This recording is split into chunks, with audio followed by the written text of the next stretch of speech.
नमस्कार, आदाब। Crime petrol dial 100 में आप सबका स्वागत है। कुछ लोग अपने आप को सही साबित करने के लिए झूठ का सहारा लेना भी ठीक समझते हैं, लेकिन आप झूठ को चाहे कितना भी शीशे में उतार लें, जब सच आईना दिखाता है तो चालाकियां छिप नहीं पाती।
हटिए, साइड में हटिए।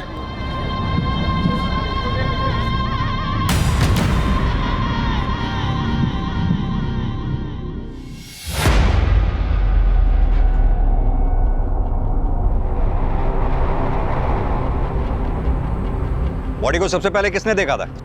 साहब मैंने देखा था। कौन से फ्लोर पर रहती है नहीं मैडम? 4th फ्लोर पे।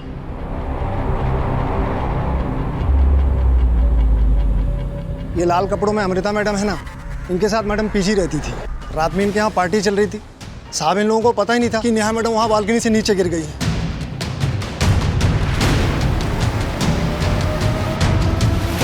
नेहा?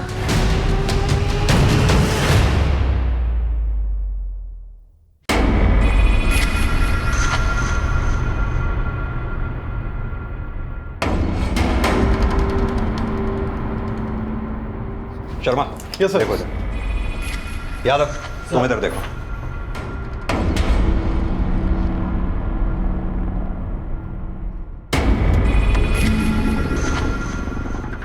दीक्षित। सर।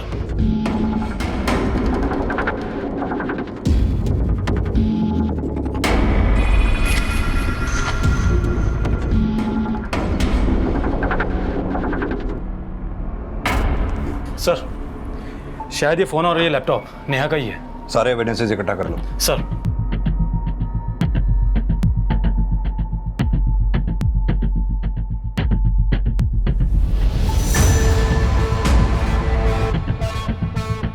सर, वो एक्चुअली रात को एक छोटा सा गेट टुगेदर था।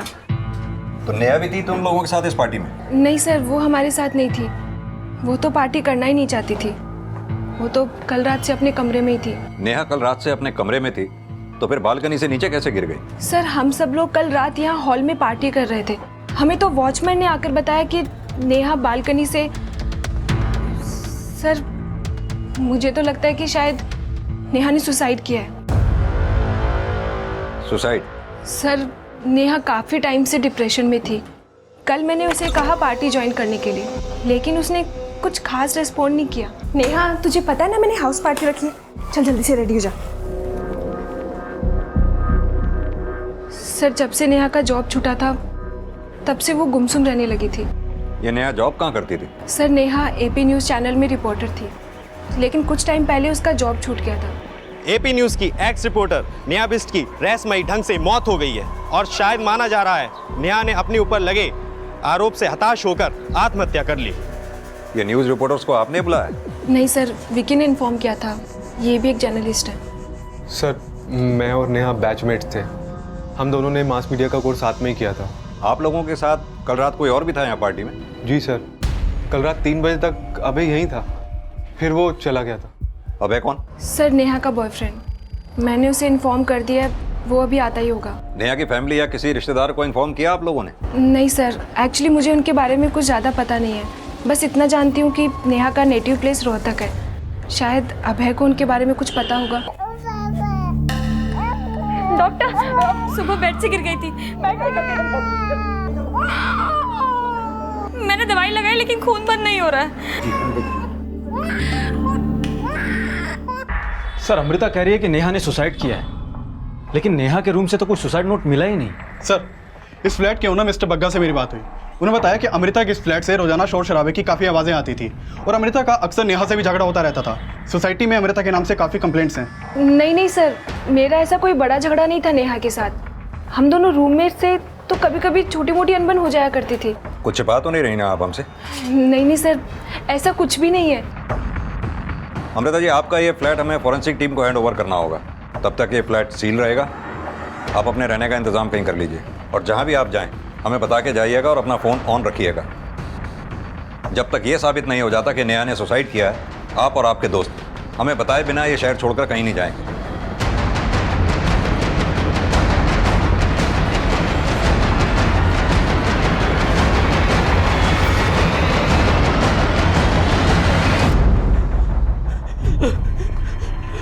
अमृता, अमृता ये कैसे हो गया? अमृता क्या हो गया? नहीं पता नेहा ने कब और कैसे कर लिया। आप कौन? सर ये अभय है, नेहा का दोस्त। सर मेरा नाम धीरज सांगवान है। मैं नोएडा सेक्टर 7 में रहता हूँ। तुम नेहा को कब से जानते हो? सर जब से वो अमृता के घर रहने आई। अमृता मेरी बहुत अच्छी फ्रेंड है और उसी ने मुझे यहाँ इनवाइट किया था। सर मेरा नाम आकांक्षा शुक्ला है। मैं लक्ष्मी नगर में रहती हूँ। मैं और नकुल तो नेहा को ठीक से जानते तक नहीं है। हम दोनों डिम्पी के फ्रेंड हैं और उसके कहने पे ही यहाँ पर आए थे। सर मेरा नाम डिम्पी शर्मा है। मैं मयूर विहार में रहती हूँ और मैं यहाँ पे विक्की के साथ ही आई थी और विक्की ही नेहा को जानता है सर।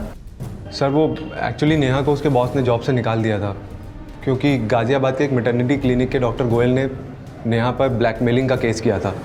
सर नेहा ने उसके मैटरनिटी क्लिनिक पे स्टिंग ऑपरेशन किया था और डॉक्टर गोयल ने कहा कि नेहा ने उनसे 5 लाख रुपए की डिमांड की थी न्यूज़ ना रिले करने के लिए। सर इसी वजह से नेहा के न्यूज़ चैनल के एडिटर ने उसको जॉब से निकाल दिया। सर नेहा इस वजह से बहुत डिप्रेशन में थी, लेकिन वो इतना बड़ा स्टेप ले लेगी सर, ऐसा मैंने नहीं सोचा था। तो तुम भी ये मानते हो कि नेहा ने आत्महत्या की है? आई डोंट नो सर, पर अमृता ने तो मुझे फ़ोन पर यही बताया। लेकिन उसी अमृता ने हमें यह भी बताया कि तुम रात 3 बजे तक नेहा के साथ में थे। हमें यह भी पता चला कि नेहा और अमृता के बीच अक्सर झगड़े हुआ करते थे। क्या ये बात नेहा ने तुम्हें पहले बताई थी? सर कल रात नेहा काफ़ी अपसेट थी। नेहा जो हुआ उसे भूल जाओ, कब तक यूँ गुमसुम रहोगी? देखो ना कितनी रात हो चुकी है, जाके सो जाओ। तुम जाओ अभय, मैं सो जाऊंगी। तुम चलो मेरे साथ, आओ। अभय प्लीज प्लीज जाओ, मैं सो जाऊंगी।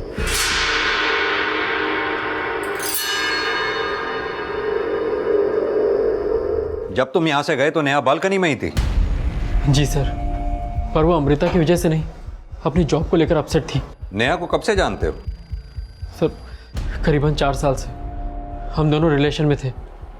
कैसा रिलेशन? मेरा मतलब तुम दोनों शादी करने वाले थे? सर शादी के बारे में तो अभी तक हमने नहीं सोचा था। नेहा के पेरेंट्स को पता है तुम दोनों के रिलेशन के बारे में? जी सर, नेहा ने हम दोनों के बारे में अपने पेरेंट्स को बताया था। उन्हें इन्फॉर्म किया तुमने? अभी तक तो नहीं सर।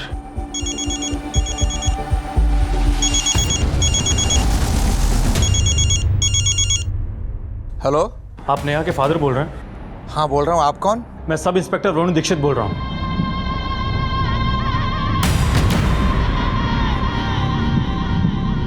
नेहा एक छोटे शहर को बिलोंग करती थी।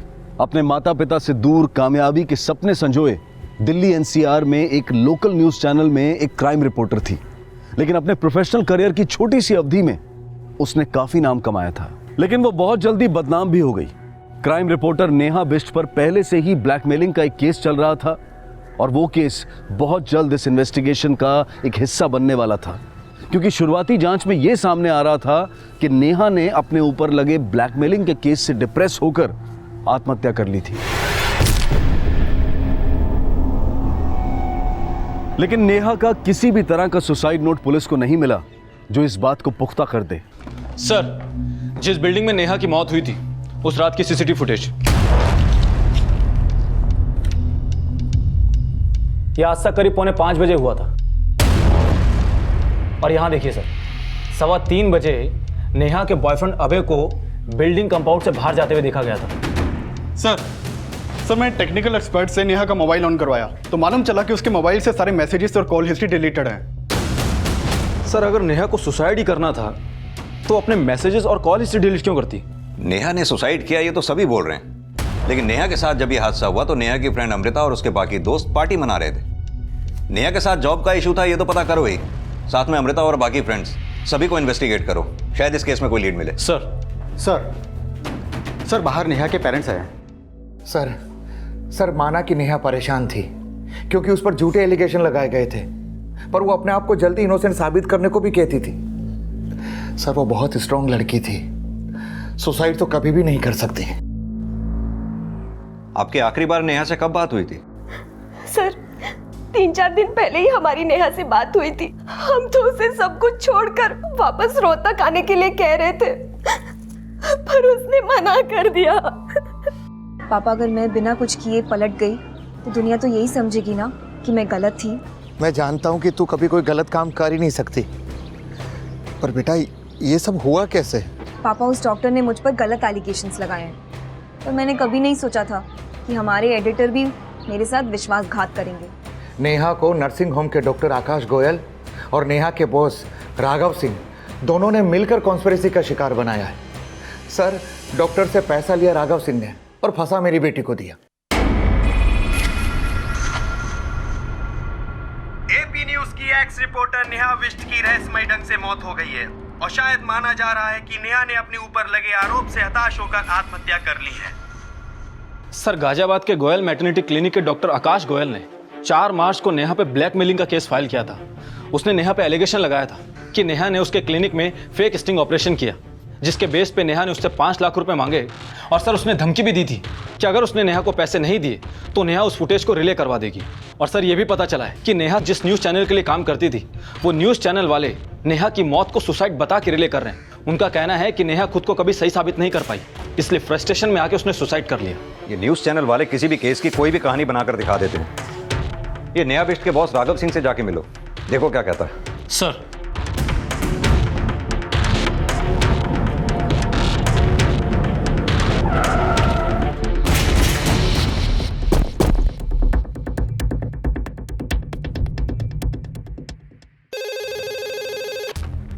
हाँ बोलो।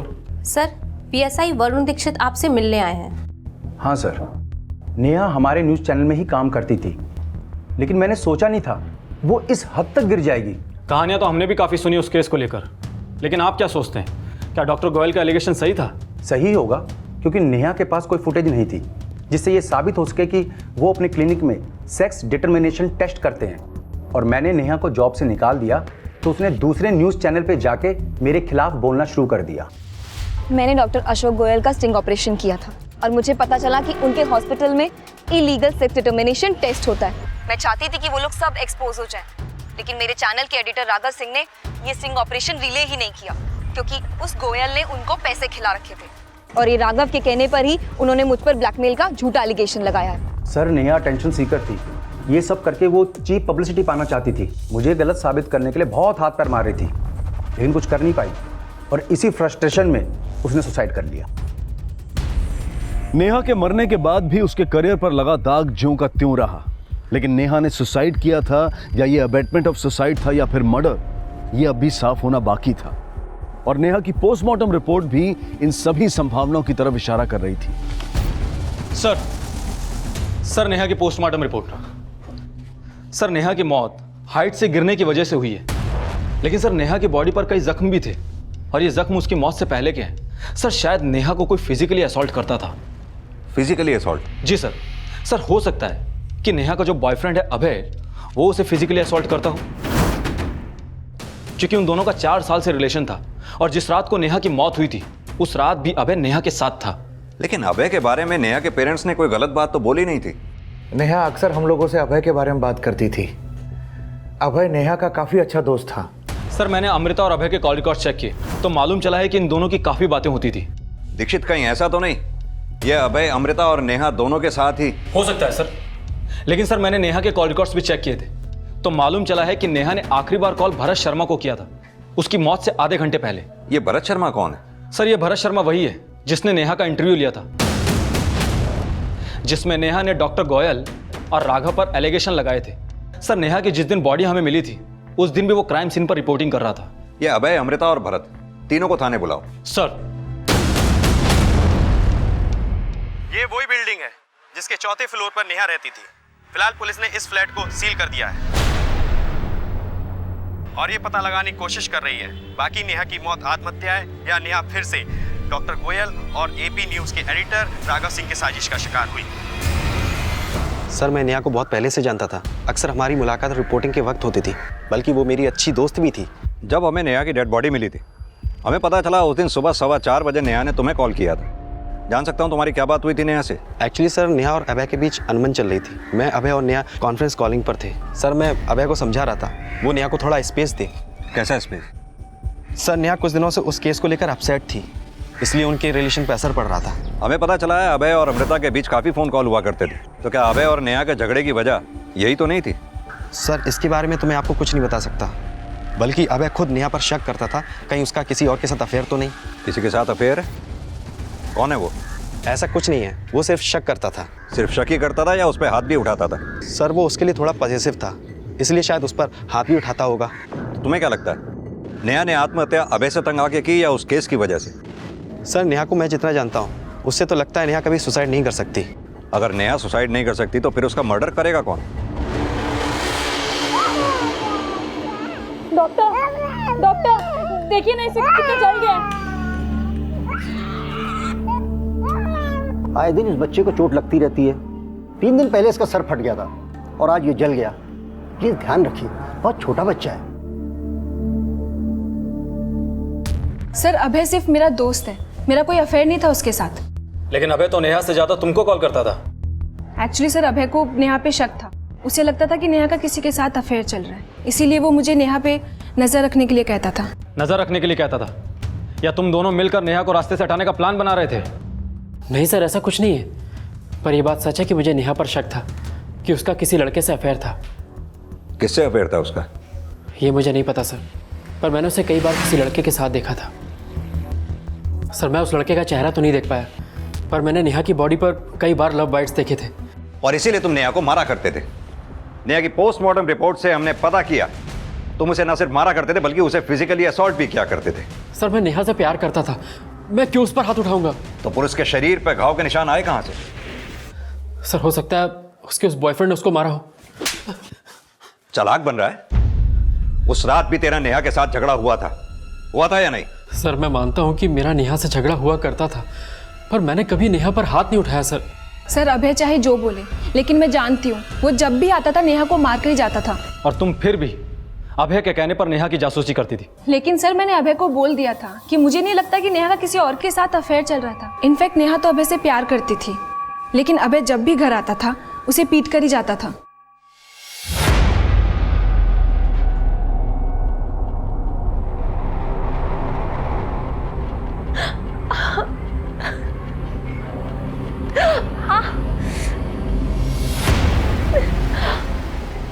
नेहा क्या हुआ?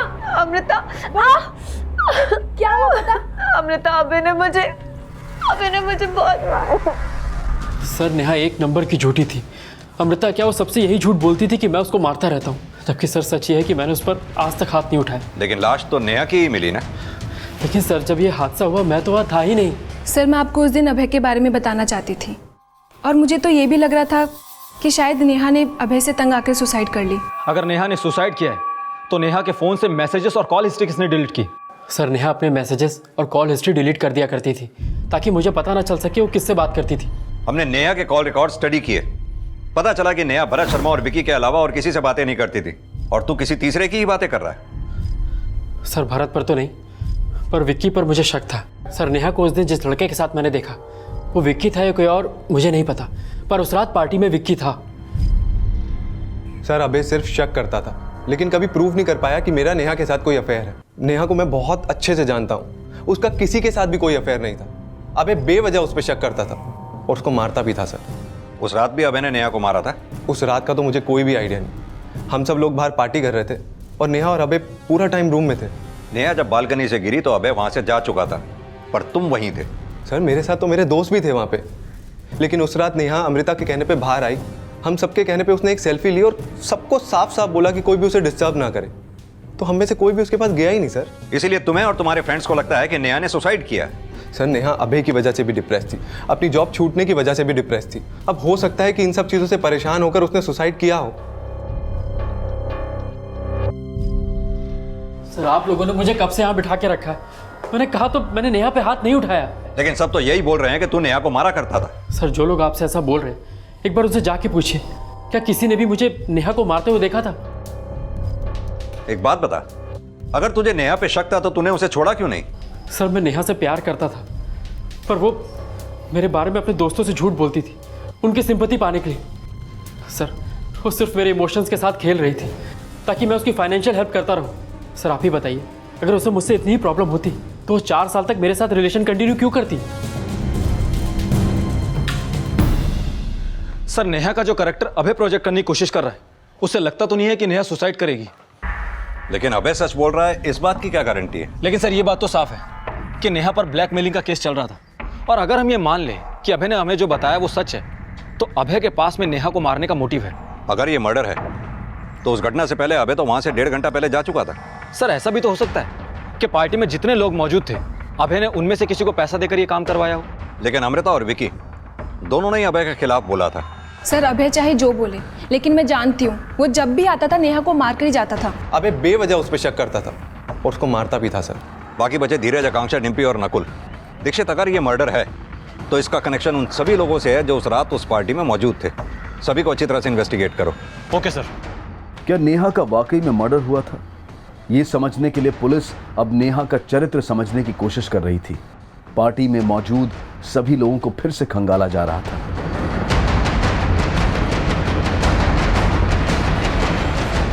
लेकिन नेहा के माता पिता अभय के बयान को झूठा बताकर यह दावा कर रहे थे कि नेहा कभी सुसाइड नहीं कर सकती। सर हमें नहीं मालूम था कि अभय नेहा पर ऐसा घटिया आरोप लगाएगा।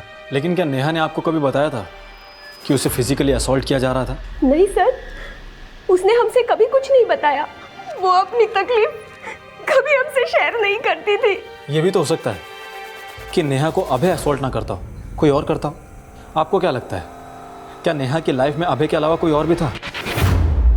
सर क्या बात कर रहे हैं आप? नेहा अभय से बहुत प्यार करती थी, पर हमें क्या मालूम था कि राघव सिंह और डॉक्टर गोयल के अलावा अभय ने भी नेहा की नाक में दम कर रखा था।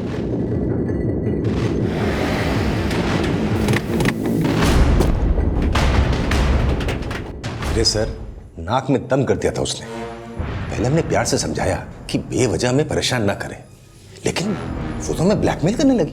लेकिन नेहा ने ऐसे ही तो आरोप नहीं लगाया होगा आपके ऊपर। उसे कुछ तो मिला होगा ना आपके खिलाफ। वो हमें डरा के 5 लाख ऐंठना चाहती थी, लेकिन हम डरे नहीं और हमने नेहा और उसके दोस्त के खिलाफ केस फाइल कर दिया। लेकिन वो दोस्त था कौन जिसने नेहा के साथ मिलकर आपके क्लिनिक का स्टिंग ऑपरेशन किया था? कोई स्टिंग ऑपरेशन नहीं किया, लेकिन हाँ, नेहा के बिहाफ पे उसका दोस्त भी हमें ब्लैकमेलिंग कॉल्स करता था। लेकिन वो लड़का कौन था ये हमें पता नहीं चला, क्योंकि वो हमारे सामने कभी आया ही नहीं।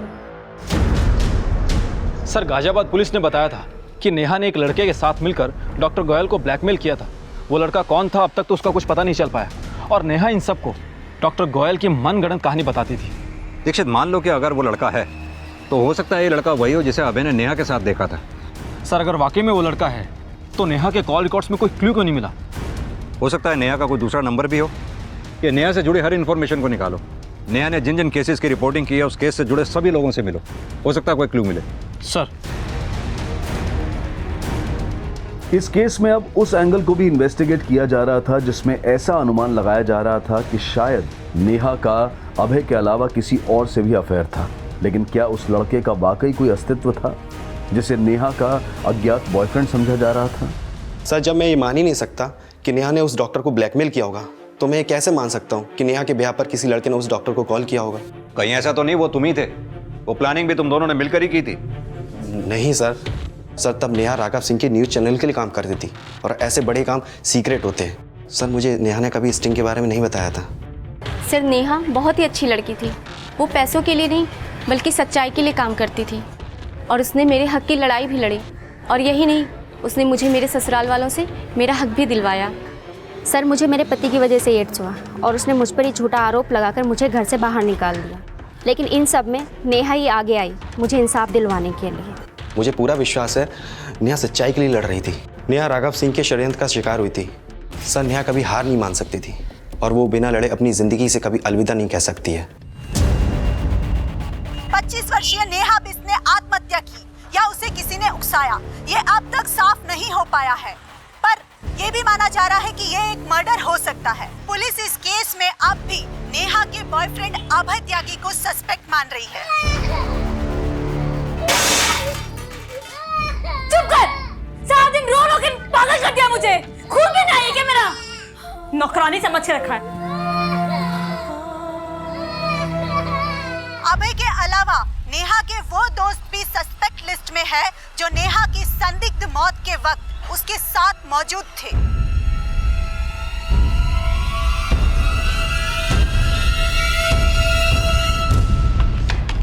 सर नेहा का अभय के अलावा किसी और से अफेयर था ये तो मालूम नहीं चला है, लेकिन सर मैंने विक्की के कॉल रिकॉर्ड चेक किए तो मालूम चला है कि आज से 10 दिन पहले तक विक्की की राघव सिंह से बात हुआ करती थी।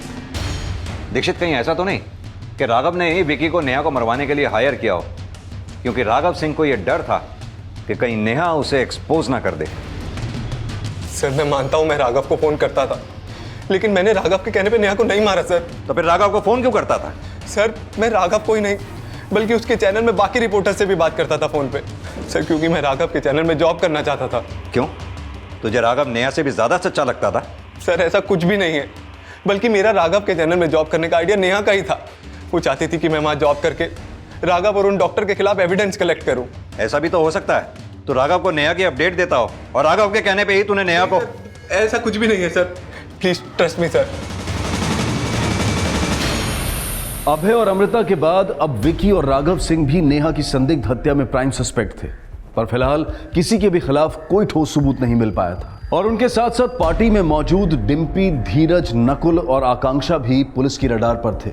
और इसी बीच इस केस में एक नया चेहरा सामने आया जिसने इस केस की दिशा ही बदल दी। Excuse me sir. जी बताइए।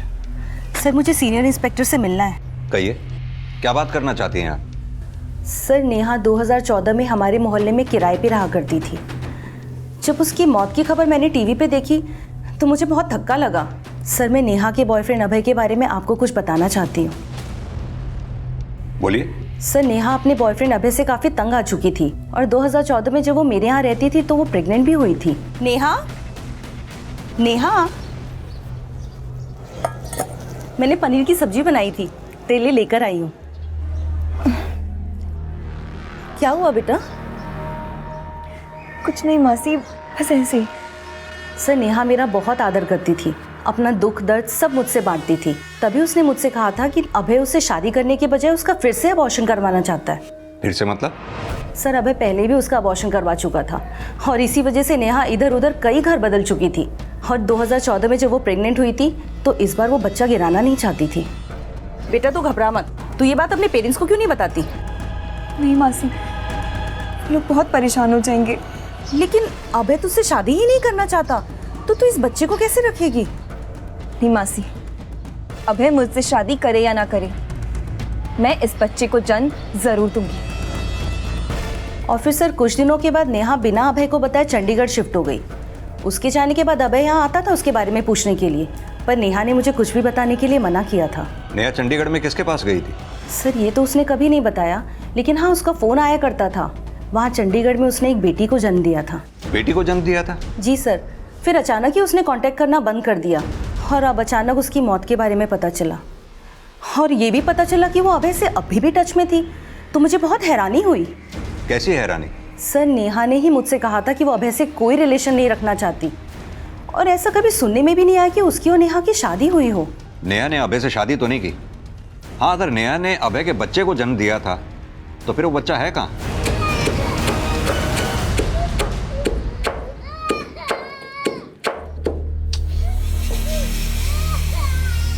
सारा दिन क्या क्या करती रहती है, पता नहीं कब पीछा छूटेगा तुझसे। अरे मर गई तेरी माँ, पागल बना के रखा है यहाँ पे। श्रुति!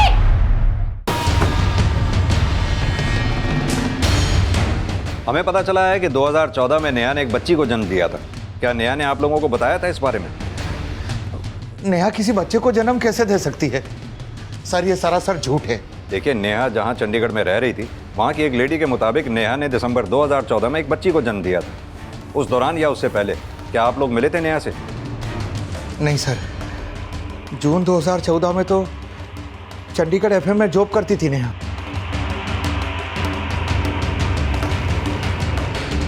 पुलिस ने जब चंडीगढ़ एफएम में कांटेक्ट किया तो सामने आया कि नेहा ने वहां जून 2014 में ज्वाइन किया था। लेकिन क्या नेहा सच में 2014 में प्रेग्नेंट थी? हाँ सर, प्रेगनेंसी के टाइम पे भी वो काम कर रही थी और सिटी हॉस्पिटल में उसने एक लड़की को भी जन्म दिया था। लेकिन उसके बाद उसने जॉब से रिज़ाइन दे दिया और नोएडा शिफ्ट हो गई। अच्छा, क्या नेहा ने अपनी बच्ची के बाप के बारे में आपको बताया? I mean, उसका हस्बैंड कौन है? नहीं सर, उसने अपने हस्बैंड के बारे में कभी कुछ नहीं बताया, बस कहती थी कि आउट ऑफ इंडिया रहते हैं। जब नेहा यहाँ पर जॉब करती थी उस दौरान उससे कोई मिलने के लिए आता था? नहीं सर, वो तो अकेली रहती थी। सर, मैंने पता किया, नेहा ने चंडीगढ़ के एक हॉस्पिटल में 16 दिसंबर को एक लड़की को जन्म दिया था। लेकिन सर, नेहा ने हॉस्पिटल रिकॉर्ड में अपने हस्बैंड का नाम नहीं बताया। अगर नेहा ने वाकई किसी बच्ची को जन्म दिया था तो वो बच्ची है कहाँ पर? एक बार बच्ची के चोट कैसे लगी? सर, ये ना बहुत शरारती है, कहीं से भी चोट लगा लेती है। देखिए बहुत छोटी बच्ची है ये, अगर इसी तरह से चोटें लगती रहीं तो इसके दिमाग पे भी असर पड़ सकता है। प्लीज़ ध्यान रखिए इसका। जी सर, नेहा की बेटी इस वक्त कहाँ होगी ये तो मालूम नहीं चला है। और सर, मैंने नेहा की रूममेट अमृता और नेहा से जुड़े बाकी सभी लोगों से पूछताछ की, लेकिन कोई कुछ नहीं जानता। सर, मैंने अभय के बैंक अकाउंट भी चेक किए हैं, वो हर महीने किसी पूनम त्यागी के नाम पर पैसा ट्रांसफर करता है। पूनम त्यागी? ये अभय का सरनेम भी तो त्यागी ही है ना? क्या लगती होगी वो उसकी? सर, पूनम त्यागी का अकाउंट जिस बैंक में है वो रोहतक में है और अभय का नेटिव भी रोहतक में है। अभय के बयान शुरू से ही सस्पिशियस रहे हैं। ऐसा करो, रोहतक जाओ, शायद वहां अभय और नेहा के बारे में कुछ जानकारी हासिल हो। सर,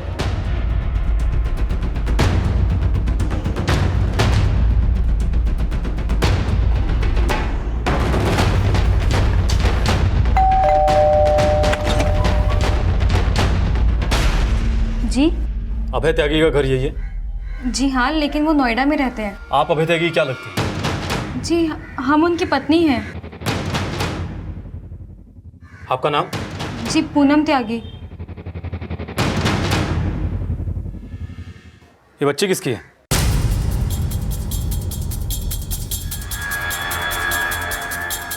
सर, हमारी और अभय जी की शादी 5 साल पहले हुई थी। वो शुरू से ही नोएडा में काम करते थे।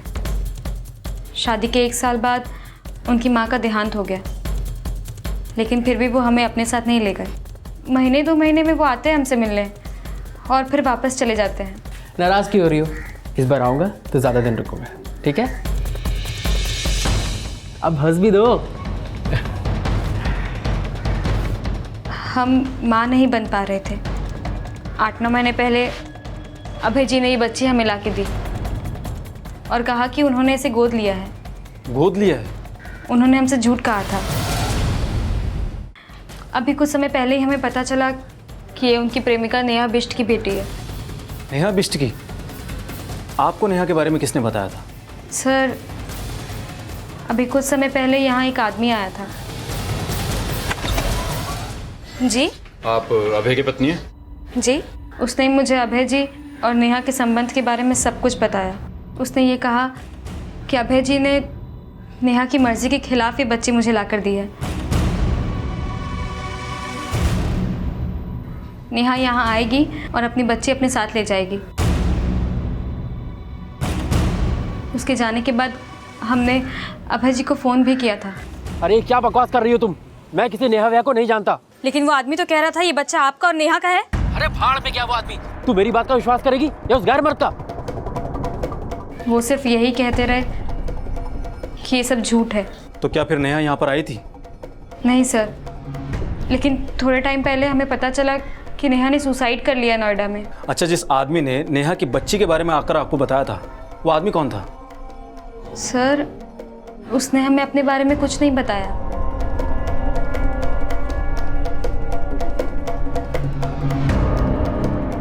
इनमें से कोई था? नहीं सर। अच्छा, उस आदमी का आप स्केच बनवा सकती हैं? जी। एक तरफ पुलिस पूनम त्यागी की मदद से उस आदमी का स्केच बनवा रही थी और वहीं फरीदाबाद से अभय त्यागी को अरेस्ट कर लिया गया और स्केच बनाते ही उस आदमी की पहचान भी पता चल गई जिसे पहले नेहा का बॉयफ्रेंड समझा जा रहा था। ये तो प्राइवेट डिटेक्टिव भानु प्रताप जैसा दिखता है। सर, नेहा ने बताया था कि अभय ने जबरदस्ती उसके बच्चे को कहीं छुपा दिया। मैं उसके कहने पर यह पता लगा रहा था कि आखिर अभय ने नेहा के बच्चे को गायब कहाँ किया।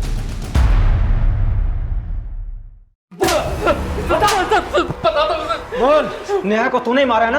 बोल। सर, बताता हूँ सर, बताता हूँ सर। चल बता। सर, वो मेरी और नेहा की ही बच्ची थी। सर, मैं नहीं चाहता था कि वो बच्ची जन्म ले, पर नेहा मुझे बिना बताए चंडीगढ़ भाग गई और 2015 में जब वो नोएडा वापस आई तो आकर मुझसे मिली। घबराओ मत अबे, मैं तुमसे शादी करने के लिए नहीं कहूँगी। फिर क्या करोगी? बिना शादी की इस बच्ची के साथ रहोगी और सबको कहोगी ये बच्ची मेरी है? अगर तुम्हें बदनाम करना होता ना तो बहुत पहले कर चुकी होती। सर, मुझे डर था कि नेहा मुझे कभी भी एक्सपोज कर सकती है, इसलिए मैंने उसको झांसे में लेकर उसको झूठ बोला और उस बच्ची को वहाँ से गायब कर दिया और वो बच्ची अपनी बीवी को दे दी।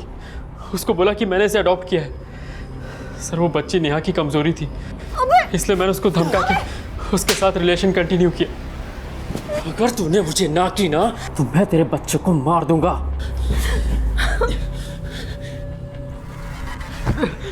और नेहा को जब ये पता चला कि उसका बच्चा तेरे पास है तो नेहा को मरवा दिया। सर, मैं मानता हूँ कि मुझे पता था कि भानु की मदद से नेहा को सब पता चल गया था, लेकिन सर उस रात मैंने नेहा को सिर्फ धमकी दी थी और कुछ नहीं। तुम्हें बच्चा चाहिए ना, वो मैं तुम्हें लाके दूंगा, लेकिन अगर मेरे खिलाफ कुछ भी बोला ना तो अंजाम अच्छा नहीं होगा। क्या कर लोगे? जान से मारोगे? अरे जान से मारना होता ना तुझे बहुत पहले मार चुका होता, लेकिन मैं तुझे अपनी जान बना के रखना चाहता हूँ। हट। और उसके बाद मैं वहाँ से चला गया। सर, मेरा यकीन मानिए, मैंने कुछ नहीं किया। कुछ नहीं किया? एक लड़की की जिंदगी तबाह कर दी, एक माँ से उसके बच्चे को छीन लिया, कहता कुछ नहीं किया? जो लड़की बिना शादी किए, बिना पिता के नाम के एक बच्ची को जन्म देने की हिम्मत जुटा सकती है, मुझे नहीं लगता वो सुसाइड करेगी। खासतौर से तब जब उसे यह पता चल चुका हो कि उसकी बच्ची अभय की बीवी के पास है। दीक्षित, मुझे नहीं लगता ये सुसाइड है, ये मर्डर है। लेकिन सर, ये मर्डर अभय ने तो नहीं किया होगा, क्योंकि वो हादसा होने से 1.5 घंटे पहले ही वहां से निकल चुका था और बहुत तोड़ने के बावजूद भी वो यही मान रहा है कि उसने नेहा को मारने के लिए किसी को पैसा नहीं दिया। अगर नेहा के मर्डर में अभय की इन्वॉल्वमेंट नहीं है तो बाकी बचे अमृता, विकी, धीरज, डिम्पी, नकुल और आकांक्षा, इनमें से कोई भी हो सकता है, क्योंकि नेहा के साथ जो कुछ भी हुआ ये सभी उस क्राइम सीन पर उस वक्त मौजूद थे। सर, पूनम जहाँ रहती थी वहाँ से पता चला कि वो नेहा की बच्ची को अक्सर मारा करती थी और पिछले 15 दिनों में बच्ची को काफ़ी चोटें भी आई। सर, हमें जब पता चला कि वो बच्ची अभय जी और उनकी प्रेमिका की है तो हमें उससे नफरत सी होने लगी। हम मानते हैं सर कि गुस्से में हमने उस पर हाथ उठाया, लेकिन सर। लेकिन क्या बच्ची से ही नफरत हुई या नेहा से भी? हमें सबसे ज़्यादा नफरत अभय जी से है। हमारा बस चलता तो हम उसको मार देते हैं। कहीं नेहा को भी मरवाने में तुम्हारा हाथ तो नहीं है? नहीं सर, हम उसे क्यों मरवाएंगे? दीक्षित, मुझे नहीं लगता इस पूनम का नेहा के मर्डर से कोई कनेक्शन होगा। फिर भी पूनम की सारी एक्टिविटीज पता करो। सर,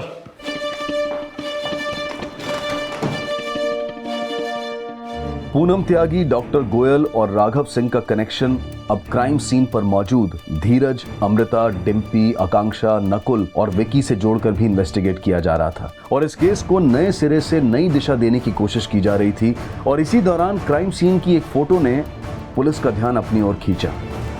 सर, ये देखिए, नेहा की डेड बॉडी पर जो कपड़ा है वो राइट शोल्डर से फटा हुआ है और पार्टी के दौरान ली गई सेल्फी में कपड़ा बिल्कुल ठीक है।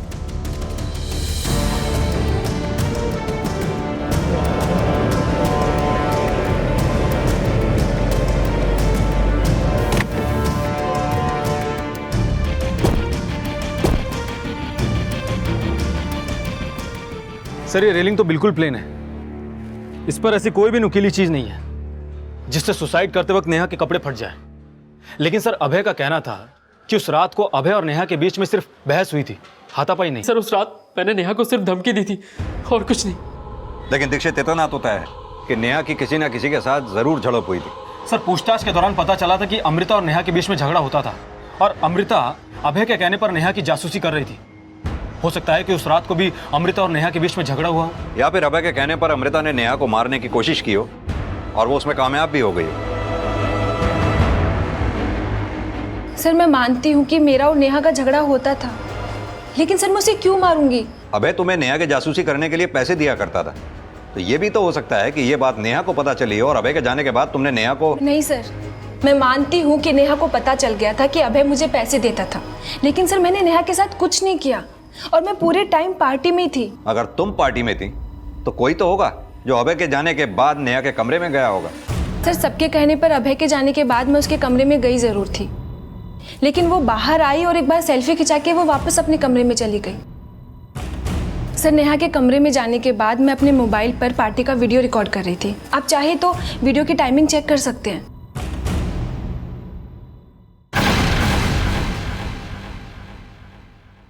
सर ये देखिए। इसकी डिटेल्स अच्छी तरह से चेक करो। Okay sir.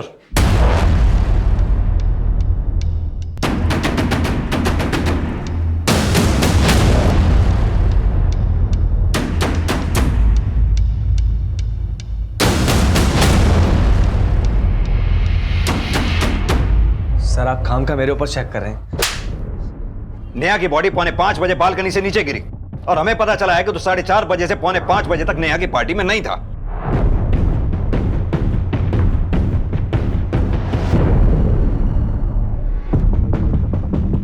सर, हो सकता है सर मैं वॉशरूम गया हूँ।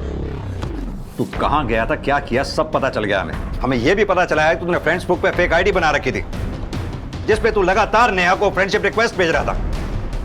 अब तो खुद सच बोलेगा या हम उगलवाए? बोल। बता दो साहब, उस रात में जब वॉशरूम गया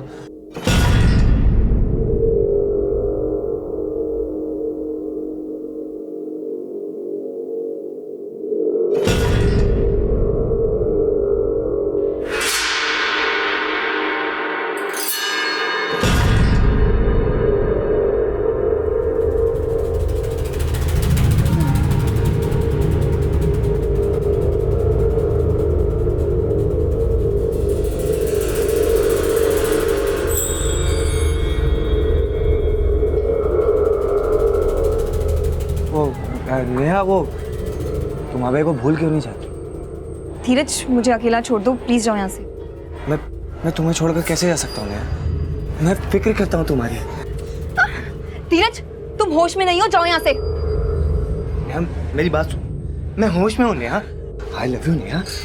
धीरज, धीरज, जो तुम मुझे बोल रहे हो ना, जाकर अपनी गर्लफ्रेंड अमृता को बोलो, वही तुम्हें जवाब देगी। क्या हुआ, क्या लग रहा है? तुम तो बोलोगे नहीं, मैं जाकर सबको सच बताती हूँ।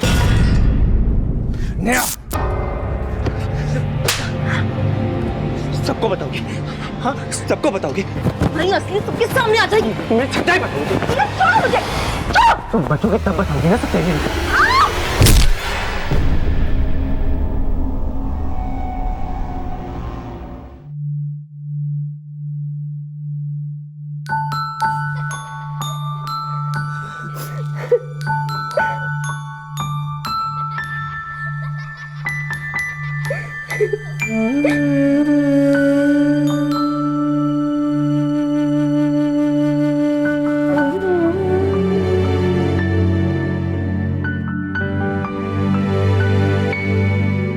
हालांकि नेहा के जीते जी उसे उस केस में क्लीन चिट नहीं मिल पाई जिसमें डॉक्टर गोयल द्वारा उस पर ब्लैकमेलिंग का आरोप लगाया गया था।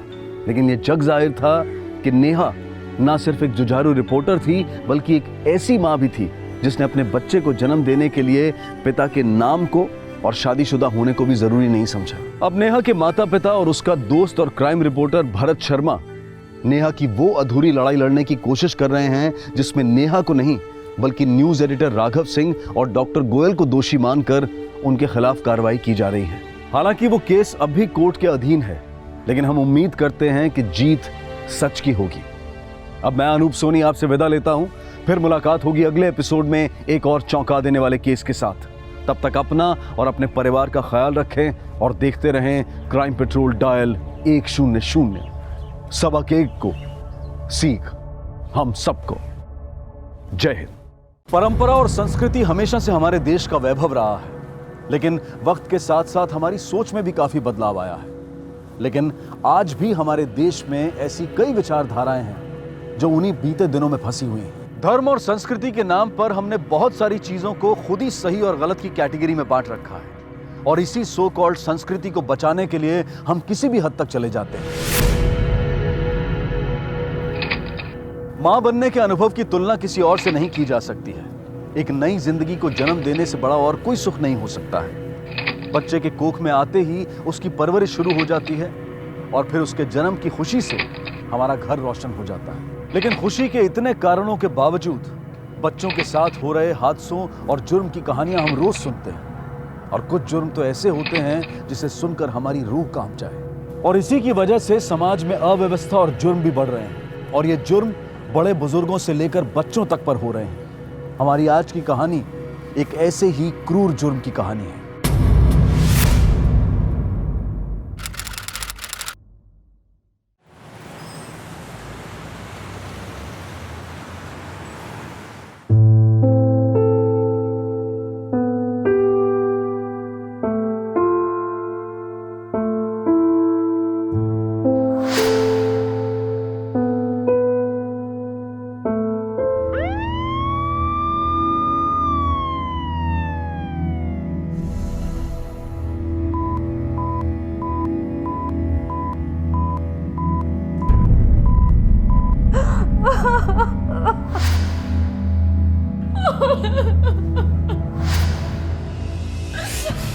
अस्मी मत रो।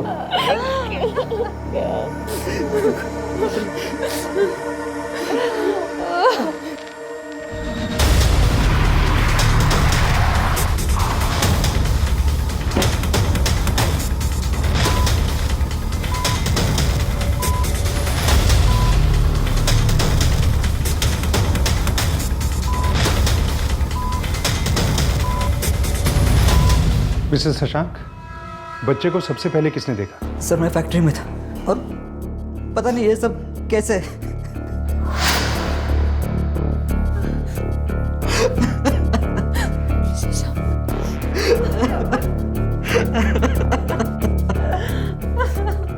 कोई बात नहीं, आप संभालिए अपने आप को।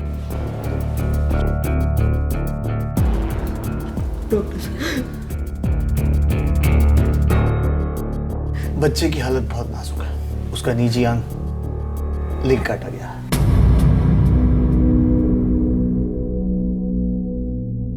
मेरा बच्चा, कोई उसके साथ ऐसा कैसे?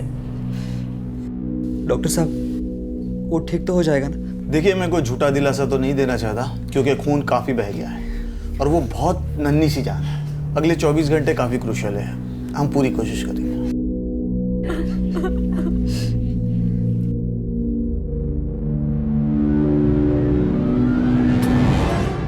बंधीकरण यानी कि कैस्ट्रेशन जैसी क्रूर घटना, और वो भी एक नन्ही सी जान के साथ, सुनकर ही रूह कांप जाए।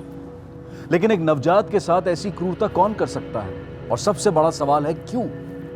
और इस क्यों का जवाब ढूंढने में पुलिस को बहुत मुश्किल आने वाली थी।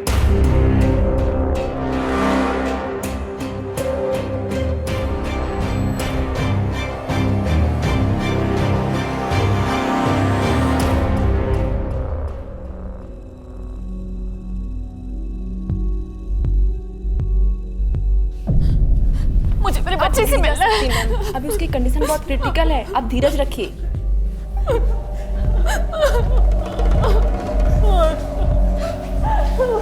सर फैक्ट्री में थे मैं सर। बीवी ने फोन करके बताया कि हमारा छोटा बच्चा आविक।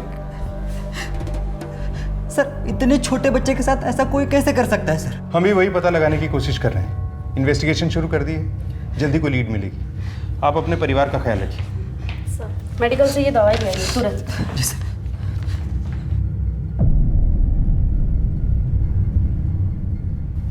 बचना नहीं चाहिए वो। इंस्पेक्टर साहब, जिसने भी ये घिनौनी हरकत की है वो बचना नहीं चाहिए। लेकिन उसके लिए आपको हमारी मदद करनी होगी अस्मी जी। मैं आपकी मदद कैसे कर सकती हूँ सर? उस दिन क्या हुआ था? आप दोनों, मतलब आप और आपकी सास के घर में होते हुए भी कोई अनजान शख्स घर के अंदर कैसे आया? बहुत रातों से सो नहीं पाई थी सर, अभी का ध्यान रखते रखते, इसलिए छुट्टी लेकर घर पर ही थी। और जब अभी सो गया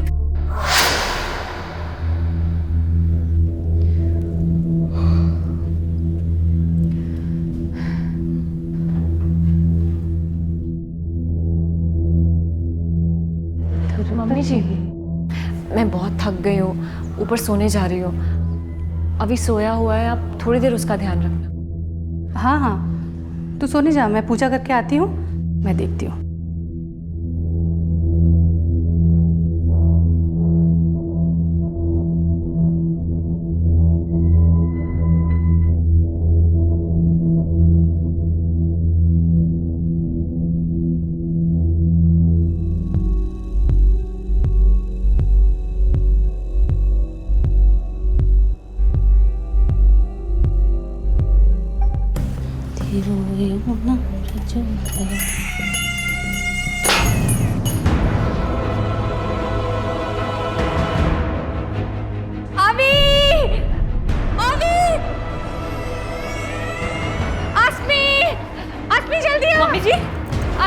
मम्मी जी जल्दी आ बेटा, यावी को क्या हो गया?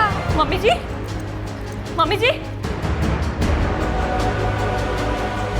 अभी अभी मेरा बच्चा, अभी अभी।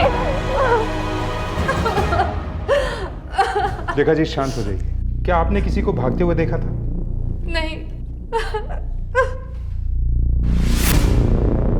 क्या हुआ होगा अस्मी जी के बच्चे को? पता नहीं, पुलिस पूरे घर की तलाशी कर रही है।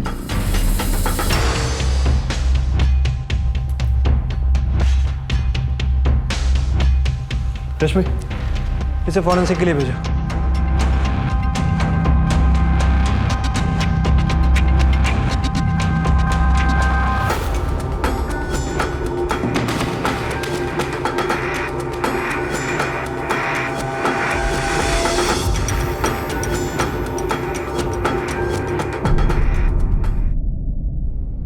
क्या हुआ बेटा?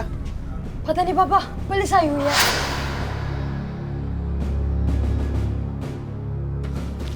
हाँ, अंदर नहीं जा सकते। अरे आप मुझे नहीं रोक सकते, ये मेरे भाई का घर है। एक मिनट, क्या प्रॉब्लम है आपको? ये मेरे भाई का घर है। देखिए, आपके भाई और उसकी पूरी फैमिली अभी सिटी हॉस्पिटल में। आप लोग चाहें तो वहां जाके मिल सकते हैं। अंदर मत आइए, आने मत देना किसी को।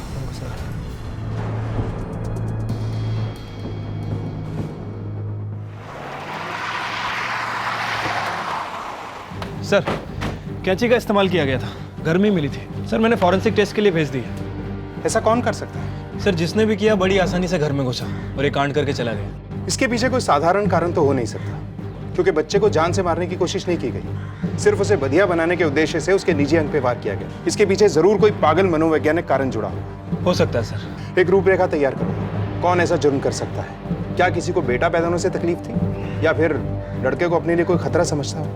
ठीक है सर। सर, मैं अड़ोस पड़ोस में भी पूछताछ करवाता हूँ। तब तक बच्चे के माँ बाप से एक बार फिर से बात करके देखते हैं, शायद अब वो कुछ बताने की स्थिति में हो। ठीक है सर।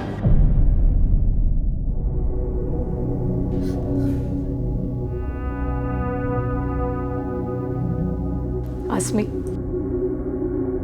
तुम घर जाके फ्रेश हुआ, हम सब है ना यहाँ पर। पता नहीं हमारे बच्चे के साथ कोई ऐसा कैसे कर सकता है। और वो किन्नर भी तो हो सकते हैं जो हमारे अभी के जन्म के बाद आए थे।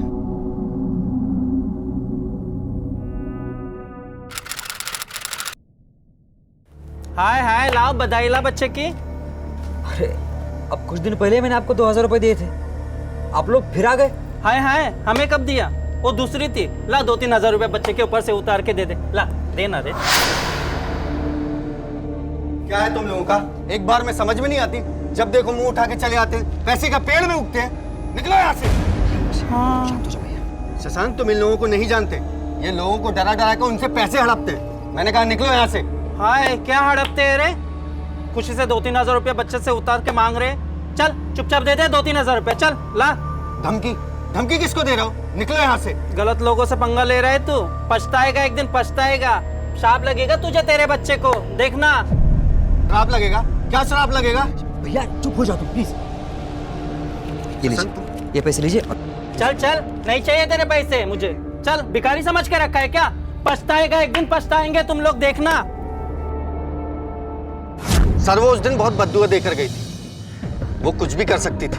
उसके बारे में तो पता चल ही जाएगा, लेकिन वो घर के अंदर कैसे घुसी जो अंदर से बंद था? और कोई रास्ता भी नहीं है घर में आने का। ये घर की चाबी किसी और के पास भी होती है क्या?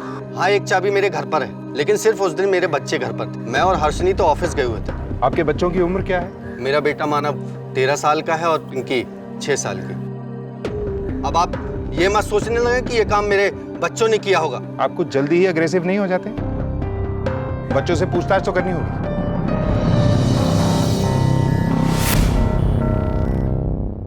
तुम्हें पक्का यकीन है कि उस घर में कोई नहीं आया था? ऐसा भी हो सकता है कि कोई इस घर से चाबी लेकर गया हो। नहीं, मैंने किसी को नहीं देखा था और यहाँ पे भी कोई नहीं आया था। हो सकता है तुम्हारा ध्यान ना गया हो, तुमने ध्यान ना दिया हो। बच्चा थोड़ी ना हूँ मैं। जब मम्मी पापा ऑफिस जाते हैं तो पिंके का ख्याल मैं ही रखता हूँ। 1 मिनट के लिए भी नजर नहीं हटती है मेरी। पिछले कुछ दिनों में तुमने किसी संदिग्ध आदमी को देखा? नहीं अंकल। नहीं सर, ऐसा तो कुछ भी नहीं देखा था। Thank you.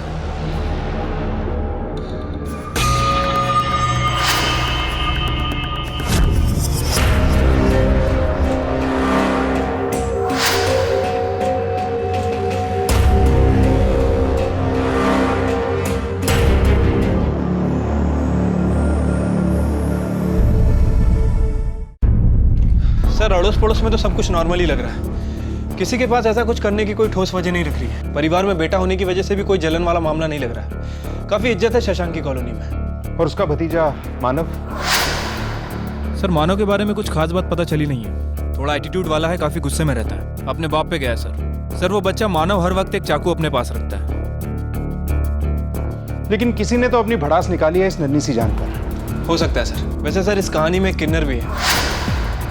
शशांक और आजिक्या ने उस किन्नर की काफी बेइज्जती की थी, वो भी पूरी कॉलोनी के सामने। सर, हो सकता है कि इसी किन्नर ने अपनी बेइज्जती का बदला लेने के लिए सब किया। इस वक्त शक हमें सभी पे करना है। पता करो ये कहाँ मिलेगी। सर, मैंने खबरियों को अलर्ट कर दिया, जल्दी उसके बारे में पता चल जाएगा। और मानव के बारे में भी पता करो, हो सकता है उसने किया। क्या उसके पास कोई वजह थी? उसके स्कूल में पता करो, दोस्तों से पता करो। और अजिंक्या की बेटी पिंकी, उससे भी बातचीत करो। उस वक्त वो थी मानव के साथ, शायद वो कुछ बोल दे। ठीक है सर।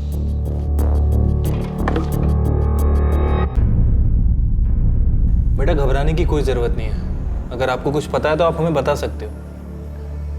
बेटा, अंकल जो पूछ रहे हैं वो बोलो। डरना नहीं, गुड गर्ल। आप अपने चाचा के घर जाते हो? जब अभी हुआ था, जब गए थे, पापा लेके गए थे। आपको अभी पसंद है? अच्छा, आज सुबह आप कहाँ थे? आज स्कूल की छुट्टी थी, आज हम लोग घर के अंदर थे। आपका भाई घर से बाहर गया था? नहीं, वो तो टीवी देख रहा था। और आपके मम्मी पापा? ऑफिस में। सर, मानव की क्या दुश्मनी हो सकती है अभी और शशांक से? हम तो उनके परिवार के इतने करीब भी नहीं थे। क्यों? शशांक और आजिक्या तो सगे भाई है ना, फिर भी। हाँ, पर वो दोनों अपनी अपनी लाइफ में बिजी है और मैं भी जॉब करती हूँ, और आजकल कहाँ वक्त मिलता है किसी से मिलने जुलने का। मेरे कुछ खा लो, ले लो, खा लो।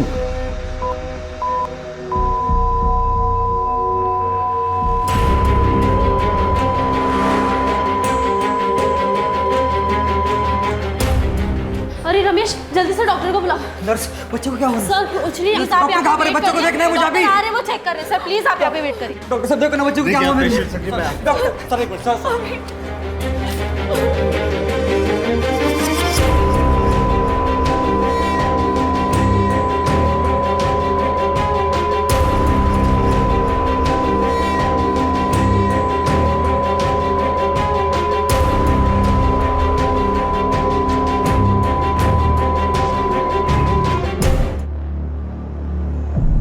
दे राजा, कुछ दे दे। छुट्टा नहीं है मेरे पास, अब जा। अरे राजा, भला होगा तेरा। चिकने, दे दे, दुआ देंगी मैं तुझे। नहीं तो आगे चल के तेरा एक्सीडेंट हो गया तो ठीक है ला दे। हाय हाय भगवान अच्छा रखे, खुश रखे तुझे। सलाम साहब। क्या नाम है तेरा? लक्ष्मी। बहुत बद्दुआएं दे रही लोगों को, क्या बात है? अरे कहाँ साहब, लोग या तो श्रद्धा से पैसे देते या तो डर के। कुछ दिन पहले यही बोलकर आई थी ना एक कॉलोनी में बच्चे के बाप को, जब उसने पैसे देने के लिए मना कर दिया था। याद आया? याद दिलाऊं? गलत लोगों से पंगा ले रहा है तू, पछताएगा, एक दिन पछताएगा। शाप लगेगा तुझे, तेरे बच्चे को, देखना। अरे साहब, उसका भाई बहुत गुस्सा कर रहा था, गाली गलौज कर रहा था। हमारा भी कुछ आत्मसम्मान है कि नहीं? पैसे दे रहा था हमको, लेकिन नहीं, हम पैसे लिए बगैर वहाँ से चले गए हम लोग। चली तो गई, लेकिन गुस्सा तो होगा ना तेरे दिल में। बदला लेने की कोशिश तो की होगी ना तूने? अरे साहब, ऐसे ही हम बदला लेने लगे, राह चलते पता नहीं कितने लोगों को मारना पड़े हमको। ये तो हमारा रोज का काम है। वो किस्सा तो मुझे याद भी नहीं था। और जाओ गुनहगार को पकड़ो, और कुछ मदद लगे तो मैं हूँ यहाँ, मुझे बुला लो। चलो, जय हिंद।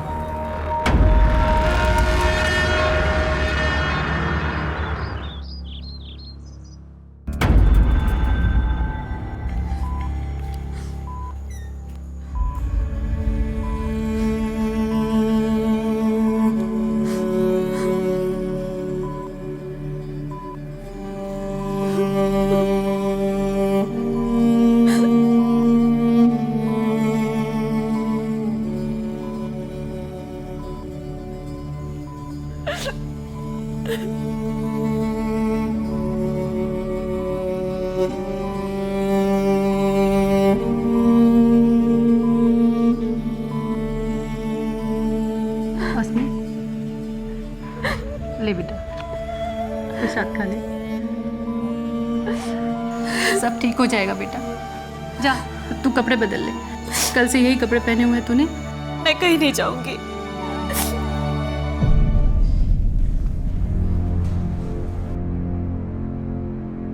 इंस्पेक्टर साहब, अस्मी कहाँ है? जी अंदर है। बुलाइए, हमें उनसे कुछ बात करनी। सर आप मुझसे पूछ लें, क्या बात है सर? देखिए, बेहतर होगा हम उन्हीं से बात कर लें। आप बुलाइए उन्हें। नर्स, अस्मी जी को बुलाइए। जी।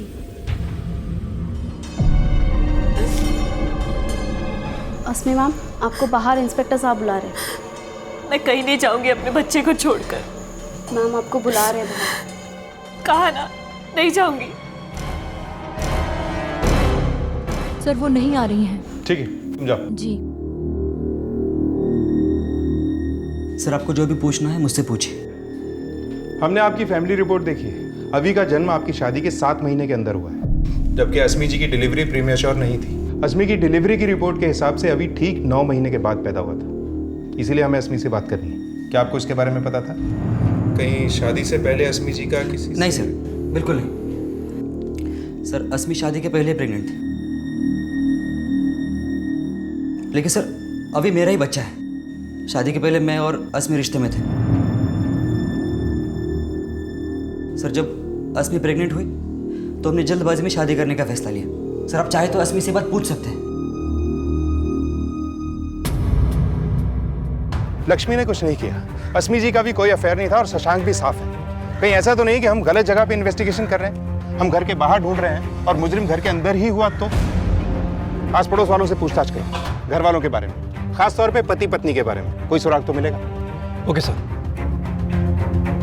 पारिवारिक रिश्ते जो एक नजर में तो बिल्कुल सटीक दिखाई पड़ते हैं, लेकिन कभी कभी हम उनके पीछे छुपी भावनाओं को समझ नहीं पाते हैं, और अक्सर यही भावनाएं हमारे अंदर अपना घर बना लेती हैं। शशांक के घर के बाहर के सभी लोग अब शक के दायरे से बाहर थे, क्योंकि पुलिस को किसी के भी पास जुर्म का कोई ठोस कारण नहीं मिला था।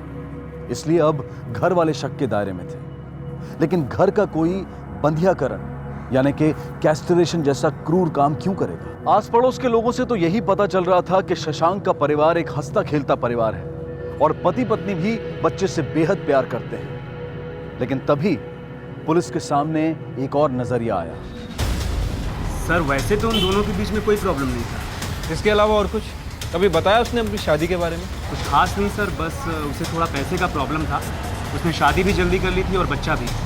हर महीने किसी न किसी से वो उधार मांगता रहता था। पिछले हफ्ते मेरे से 10,000 रुपये लिए हैं। काफ़ी स्ट्रेस में था वो।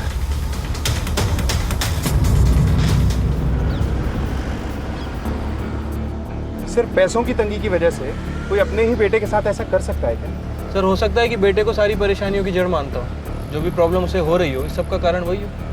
नहीं, ऐसा होता तो बच्चे को जान से मारता। ये रीज़न नहीं होता। लेकिन जब तक असली रीज़न नहीं मिल जाता, शशांक पर नज़र बनाए रखो और पता करो कि वारदात वाले दिन वो ऑफिस में था या नहीं। ठीक है सर। इंस्पेक्टर साहब, आप मुझ पे शक कर रहे हैं? मैं भला अपने बेटे के साथ ऐसा कैसे कर सकता हूँ? ये तो आप ही बताएंगे। अगर आपने कुछ नहीं किया तो झूठ क्यों बोला कि वारदात के वक्त तो आप ऑफिस में थे? मतलब कि आप फैक्ट्री गए ही नहीं थे। देखिए, आपका बेटा एडमिट है, इसलिए शराफत से बैठा के पूछताछ कर रहे हैं, वरना हमारे तरीके तो सुने ही होंगे आपने। मैं उस दिन फैक्ट्री नहीं गया था। तो कहाँ गए थे? सर, मैं और एक जॉब करता हूँ। अभी एक और जॉब कहाँ से आ गई? पहले क्यों नहीं बताया? असल में बताने लायक कुछ है ही नहीं सर। सर, मैं कैब चलाता हूँ। गारमेंट कंपनी में जब छुट्टी होती है तब सैटरडे और संडे को भी। सर, आप चाहिए तो मेरी कार कंपनी से डिटेल्स निकाल सकते हैं। सर, कैब चलाकर मैं कुछ ज़्यादा पैसे कमाना चाहता था ताकि अपने परिवार की परवरिश कर सकूं। लेकिन सर, मेरे बच्चे ने किसी का क्या बिगाड़ा था सर? इंस्पेक्टर साहब, जिसने भी मेरे बच्चे के साथ ये किया ना, आप उसको छोड़ेगा नहीं। लेकिन है कोई घर का ही, क्योंकि बाहर से कोई अंदर नहीं आया। लेकिन सर, अगर शशांक ने नहीं किया तो उसके अलावा घर में केवल 2 ही लोग बचते हैं, अश्मी और लेखा। लेकिन सर, वो दोनों ऐसा क्यों करेंगे? इन दोनों के पास क्या मोटिव हो सकता है? यही तो पता लगाना है। वो कैंची, उसकी फॉरेंसिक रिपोर्ट आई? अभी नहीं सर, 48 घंटों में आ जाएगी। लेकिन हम इतना इंतजार नहीं कर सकते। अगर ये कांड घर में से ही किसी ने किया है तो बच्चे की जान को अब भी खतरा हो सकता है। एक कांस्टेबल हर वक्त हॉस्पिटल में तैनात रखो, आईसीयू के बाहर। तब तक इस सास और बहू से बात करते हैं।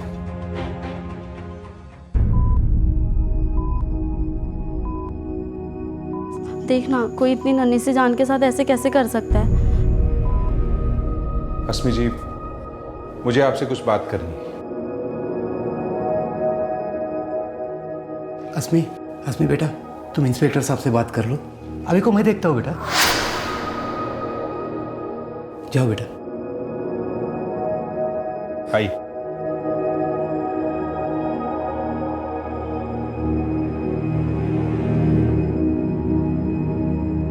अस्मी जी, हमारी इन्वेस्टिगेशन एक अजीब से मोड़ पर आकर फंस गई। इसलिए मैं आपसे पूछना चाहता हूँ, आपको क्या लगता है इस सब में आपके पतिदेव या सासू माँ का हाथ हो सकता है? ये क्या कह रहे हैं सर आप? ऐसा कैसे हो सकता है? देखिए, हमने सभी संदिग्धों को टटोल कर देख लिया है, कुछ भी नहीं मिला। इस सब में किसी घर वाले का ही हाथ है, क्योंकि किसी बाहर वाले की घर के अंदर तक पहुंच नहीं हो सकती। सर, शशांक ये सब करने के बारे में सोच भी नहीं सकता। और मम्मी जी? साहब, मेरा बेटा और बहू तो जान छिड़कते हैं अभी पर, वो दोनों ऐसा कुछ नहीं कर सकते साहब। लेखा जी, ठीक से याद करके बताइए। हो सकता है कि आप हमारी कुछ मदद कर सकती हैं। अवी के जन्म के बाद आपके बेटे और बहू में कुछ बदलाव आया? सर, वो मम्मी जी अवी के जन्म से पहले बहुत खुश थी। शशांक के ना होने पर हमेशा पास में रहती थी। मेरा अवी का बहुत ध्यान रखती थी।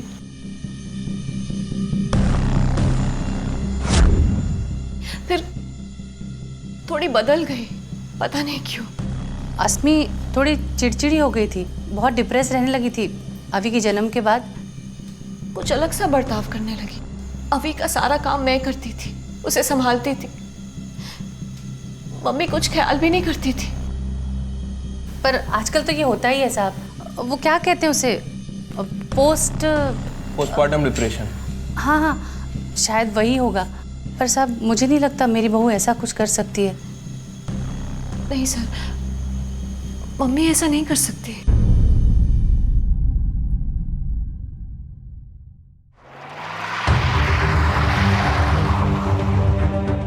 सर, अश्मी और लेखा, इन दोनों में से कोई भी शशांक के ऊपर उंगली नहीं उठा रहा है।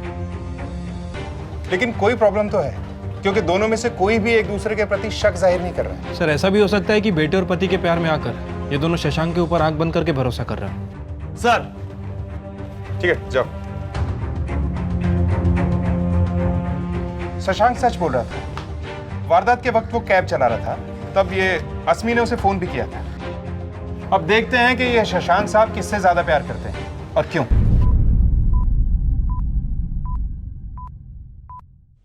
इंस्पेक्टर साहब आए थे, उन्हें शक है कि घर वालों में से किसी ने ये किया है। ऐसा कैसे हो सकता है? अच्छा, मम्मी जी, क्या वो ऐसा कर सकती है? तुम्हें याद है मैंने बताया था कि वो कुछ बदल सी गई है। हाँ? अच्छा, वो भी तुम्हारे बारे में कुछ ऐसी बातें कर रही थी। जब से अभी पैदा हो तुम कुछ बहक सी गई हो। अस्मी, अगर माँ की ये बात मैं मान नहीं सकता तो तुम मेरी माँ के बारे में ऐसे कैसे बात कर सकती हो? वो मुझे दोष दे रही थी। और तुम भी तो मुझे दोष दे रही हो। तुम मुझ पर इल्जाम कैसे लगा सकती हो बहू?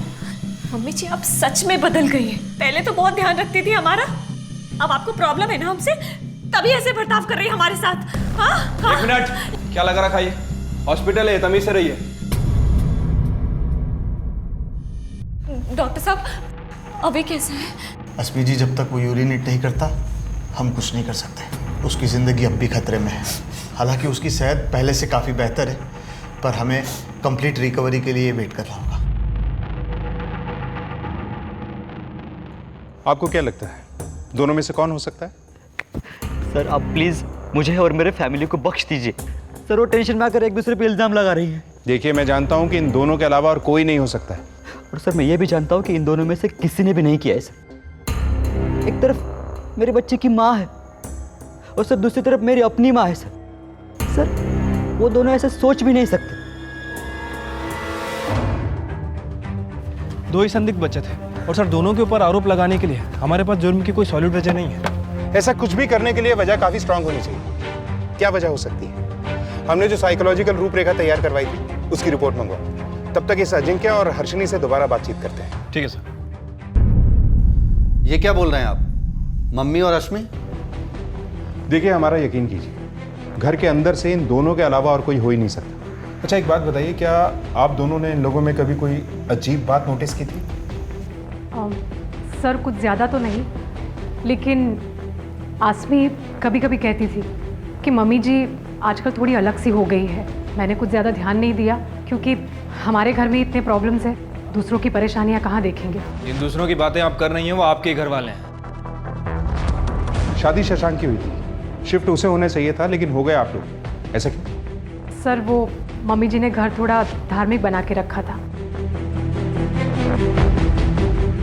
और इनको कभी कभी नॉनवेज खाने का और शराब पीने का शौक है। हमें पता था कि मम्मी जी को ये सब बिल्कुल पसंद नहीं आएगा, इसलिए वो कुछ बोले इससे पहले ही हम लोग अलग हो गए। जैसे ही शशांक की शादी हुई हमें बहाना मिल गया, क्योंकि मैं ये सब करता था, अगर मम्मी को पता चलता तो उनके धार्मिक घर में दाग लग जाता। और वैसे भी इसमें गलत क्या है? आखिरकार संदिग्धों की गिनती 2 तक आ पहुंची, लेकिन उनके खिलाफ कोई भी ठोस सबूत नहीं थे। बच्चे की हेल्थ में अब सुधार हो रहा था और अब वो खतरे से बाहर था। लेकिन इस एक हादसे ने जैसे परिवार को तोड़कर रख दिया था। एक हंसता खेलता परिवार ऐसे घिनौने अपराध का शिकार बना कि उनकी जिंदगी एक अलग ही मोड़ पर चली गई। अब आपका बच्चा बिल्कुल ठीक है, आप इसे घर ले जा सकते हैं। Thank you doctor.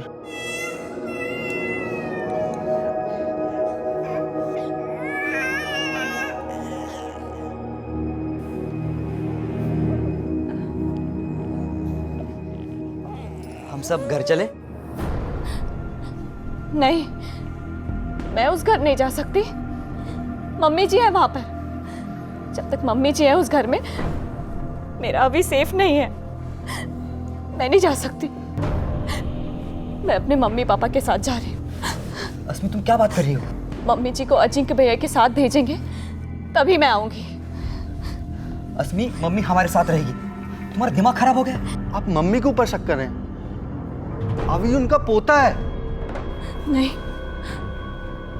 मैं नहीं रह सकती उस घर में। मैं जा रही हूँ। मैं अपने मम्मी पापा के साथ जा रही हूँ। सॉरी। अस्मी, अस्मी तुम मेरे बच्चे के साथ ऐसा नहीं कर सकते। अस्मी। शशांक बेटा, ये जगह इन सब बातों के लिए ठीक नहीं है। जाने दो उसे, सब ठीक हो जाएगा धीरे धीरे। चल हम सब घर चलते हैं, सब ठीक हो जाएगा बेटा। माँ,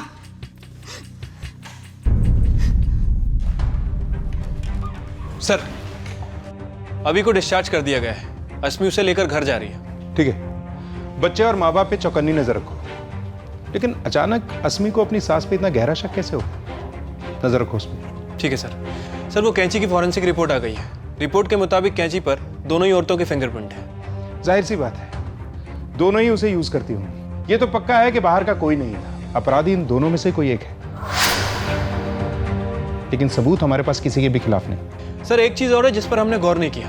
सर हो सकता है कि शशांक और लेखा ये दोनों आपस में मिले हों, और हो सकता है कि हमें गुमराह करने की कोशिश भी कर रहे हैं। सर माना कि उस दिन शशांक घर पर नहीं था, लेकिन ये हो सकता है कि अपनी माँ से बोलकर उसने ये कांड करवाया। हो तो सकता है।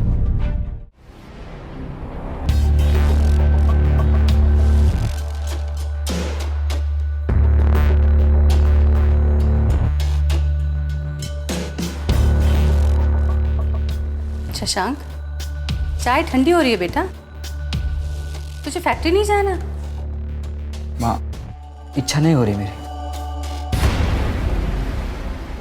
शशांक, ये सब जिंदगी का हिस्सा है, तुझे सबसे अपने आप को संभाल कर रखना होगा ना। हम सब है ना, सब ठीक करेंगे। चलो उठ।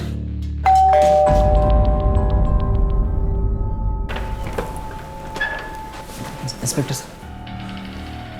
अभी कैसा है? सर अभी अब ठीक है, मैं उन्हें जल्द से जल्द घर ले आऊँगा। बस वो ज़रा सी डरी हुई सी है। मुझे तो चिंता इस बात की है साहब कि अभी उस पागल औरत के पास है। मैं तो शशांक से कह रही हूँ कि अभी को ले आए और भूल जाए उस औरत को। माँ बस करो अब, कितनी बार बता चुका हूँ कि अस्मी अपने बच्चे पे एक आंच तक नहीं आने देगी। पता नहीं शशांक तुम्हारी आंखें कब खुलेंगी। शशांक जी, हम आपका डीएनए टेस्ट करवाना चाहते हैं। आई होप आपको कोई आपत्ति नहीं हो। अस्मी शादी से पहले ही प्रेग्नेंट हो गई थी, इसलिए इस बात की पुष्टि कराना बहुत जरूरी है कि ये बच्चा आपका है। सर आपको अभी भी लगता है कि अस्मी का कोई अफेयर था और उसी के चलते मैंने बच्चे पे हमला किया? सर आप ये बात तो खुद चेक कर चुके हैं कि उस दिन मैं कहां पर था। ऐसा भी तो हो सकता है कि आपने किसी और की मदद ली हो ये करने में। सर आप डीएनए टेस्ट करवाइए। गुड, मैं आज ही हॉस्पिटल से किसी को भिजवा देता हूँ। सर आप अपना टाइम बर्बाद कर रहे हैं। अरे मेरे अभी को बचाइए उस औरत से, वहां उसकी जान को खतरा है। देखा जी, हमें क्या करना है वो हमें पता है। मैं भिजवाता हूँ आज ही हॉस्पिटल से। सर शशांक तो बड़ी आसानी से डीएनए टेस्ट के लिए मान गया। मतलब वो मकसद नहीं है, फिर कौन हो सकता है? सर लेखा जी को पूरा भरोसा है कि यह काम उसकी बहू ने किया है। आज तक कभी उसे ऊंची आवाज में बात करते हुए नहीं देखा। आज पहली बार वो यही कह रही थी कि यह काम उसकी बहू ने किया है। सर हो सकता है कि बच्चे की चिंता में काफी टेंशन में हो। शायद। अस्मी के मायके जाके चेक करते हैं। ठीक है साहब।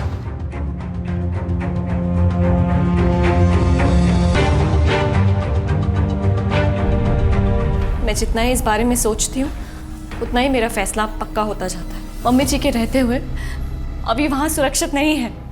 आपकी मम्मी जी भी बिल्कुल ऐसा ही बोलती हैं। वो तो कहेंगी ही, लेकिन अभी वहाँ सेफ नहीं है, ये आप लोग भी जानते हैं। और हम भी इस बात का ध्यान रखें कि आपका बेटा पूरी तरह से सुरक्षित रहे। आप कहना क्या चाहते हैं? अभी को मुझसे खतरा है। सबके लिए वजह ढूंढी है ना आपने, मेरे लिए भी ढूंढी होगी, बता दीजिए। गुस्सा, नाराजगी, बच्चे की वजह से आपको शादी करनी पड़ी, अपना करियर, अपनी लाइफ छोड़कर। तो इस बात का तो गुस्सा होगा ना आपको बच्चे पर। आप ये बातें पहले भी पूछ चुके हैं ना मुझसे, और मेरा जवाब जानते हैं। लेकिन इस बार तो इस मौके का फायदा उठाकर आप अपनी शादी से भी बहुत दूर निकल आई। सर मैं शशांक से प्यार करती हूँ, बहुत प्यार। ये सब करते हुए मुझे कोई खुशी महसूस नहीं हो रही, लेकिन बस कैसे भी करके हमारे प्यार की निशानी को बचाना चाहती हूँ। कोई आँच ना आए, बस ये चाहती हूँ। मैं आपकी बात समझता हूँ, लेकिन लेखा जी का मकसद फिलहाल साफ नहीं हो पा रहा है। हो सकता है उन्हें इस बात का शक है कि यह बच्चा आपके किसी अफेयर का है, शशांक का नहीं। ऐसा कैसे हो सकता है सर? हमने तो मम्मी जी को कुछ बताया ही नहीं था। उन्हें बस इतना पता था कि मेरी प्रीमेच्योर डिलीवरी है और कुछ नहीं। मैंने और शशांक ने किसी को भी ये बात नहीं बताई थी, और खासकर मम्मी जी को, क्योंकि सर उन्हें ये सब चीजें धर्म के खिलाफ लगती हैं। अस्मी और लेखा जी के बीच में पुलिस गोल गोल घूम रही थी। बहुत अफसोस की बात है, लेकिन एक हत्या के पीछे का मकसद शायद आसानी से पता लगाया जा सकता है, लेकिन बंधीकरण यानी कि कैस्ट्रेशन जैसे मनोवैज्ञानिक अपराध की वजह ढूंढना बहुत मुश्किल है। वैसे तो दो सस्पेक्ट्स के बीच में यह केस बड़ी आसानी से सुलझना चाहिए था, लेकिन हर कड़ी के साथ यह केस और उलझता जा रहा था। और तभी पुलिस को साइकोलॉजिकल प्रोफाइलिंग, जिससे कि अपराधी की मानसिक रूपरेखा तैयार की गई, उससे कुछ उम्मीद मिली। सर, इस तरह के अपराधों में मन के अंदर बसा हुआ गहरा क्रोध या नाराज़गी बहुत अहम होती है। ये एक दबे हुए भाव की तरह होता है जो वक्त के साथ उभरता है और गहरा होता जाता है, लेकिन जब ये बाहर आ जाता है तब आप अपना आपा खो बैठते हैं।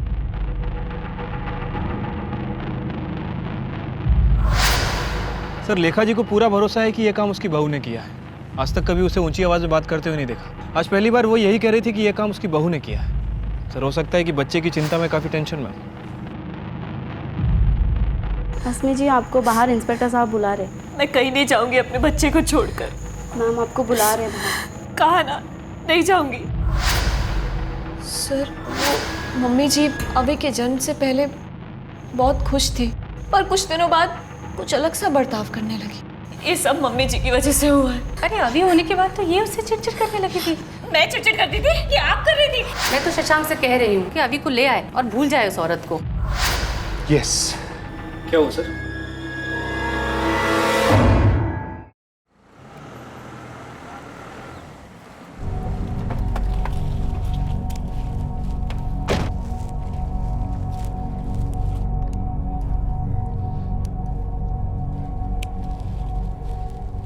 लेखा जी, नमस्कार। नमस्कार। आपसे कुछ बात करनी थी। चलिए ना, अंदर चल के बात करते हैं। नहीं, आप करिए, काम करिए प्लीज।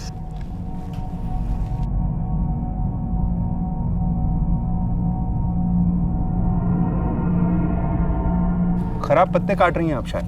जी। आपको पता था कि आपकी बहू शादी से पहले ही प्रेग्नेंट थी? नहीं। अरे, आपके लिए तो ये बहुत चौंकाने वाली खबर रही होगी जब आपने पहली बार ये सुना होगा। लेखा जी, आप बहुत धीरज और हिम्मत वाली हैं। आपकी जगह अगर कोई और होता ना तो अपना आपा खो बैठता। वो तो है। अरे, सरासर गलत बात है, पाप है। समाज ऐसे बच्चे को स्वीकार करेगा? परिवार के नाम का क्या होगा? और आप, अरे समाज को क्या जवाब देंगे आप? और आपकी आंखों के आगे पनपता रहेगा ये पाप। पाप तो है, और हमारी धार्मिक अस्मिताओं के भी खिलाफ है, हमारे सम्मान के खिलाफ है, किसी की भी सहनशीलता के परे है। अधर्म है ये, सरासर अधर्म है साहब। हाँ, और ऐसे घर में जिसे आपने इतने बरसों से इतना पवित्र रखा, अचानक एक बच्चा आता है और सब कुछ बर्बाद। इसीलिए तो शुद्ध कर दिया उसका लिंग काट कर। मेरे बेटे और बहू ने तो मुझे बताया भी नहीं कि बहू शादी से पहले से प्रेग्नेंट थी। 15 दिनों में उन्होंने मुझे ये खुशखबरी सुना दी।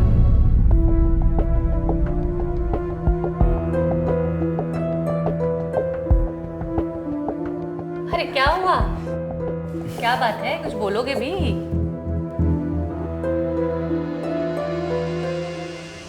मम्मी जी, बोलो। आप दादी बनने वाले।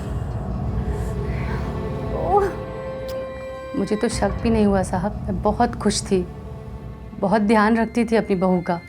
पर उस दिन जब मैं उसे रेगुलर चेकअप कराने डॉक्टर के पास लेकर गई, तब मुझे पता चला। डॉक्टर, बहू और बच्चा सब ठीक तो है ना? हाँ बिल्कुल ठीक है। ये देखिए उनकी रिपोर्ट।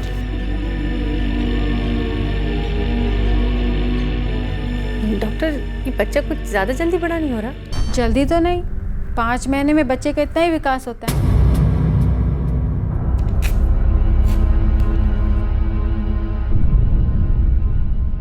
ये लीजिए, सेकेंड ट्राइमेस्टर में ये गोली लेना बहुत ज़रूरी है। गलती से भी मत भूलना और अपनी सेहत का ज़्यादा अच्छा ख्याल रखिएगा। उन्हें लगा कि मुझे सी नाड़ी को कुछ समझ नहीं आएगा। मैंने बहुत सोचा, मैं सब समझ चुकी थी। वो बच्चा एक कलंक था मेरी बहू पर और मेरे परिवार पर। उसके साथ तो यही होना था। उस दिन जब अस्मी उसे सुलाकर सोने गई,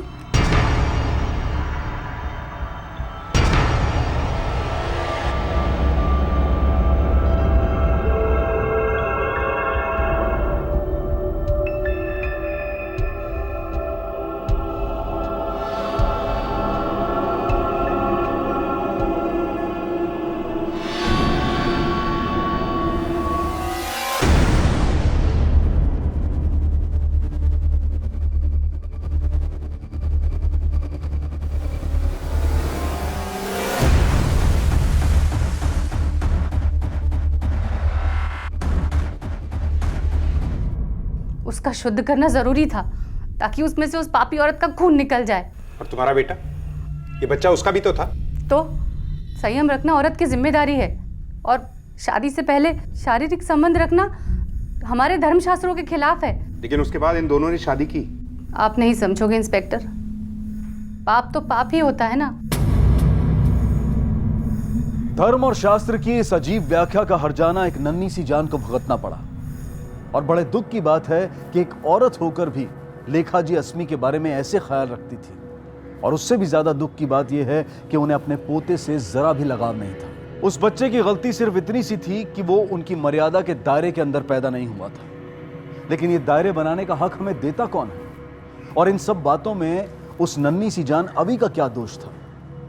दादी और पोते के अटूट रिश्ते पर यह किस्सा हमेशा के लिए एक काला अध्याय बनकर रहेगा। इसमें मुझे माफ कर दो। मुझे नहीं पता था कि मेरी माँ इस इट्स ओके शशांक, इसमें तुम्हारी गलती नहीं थी।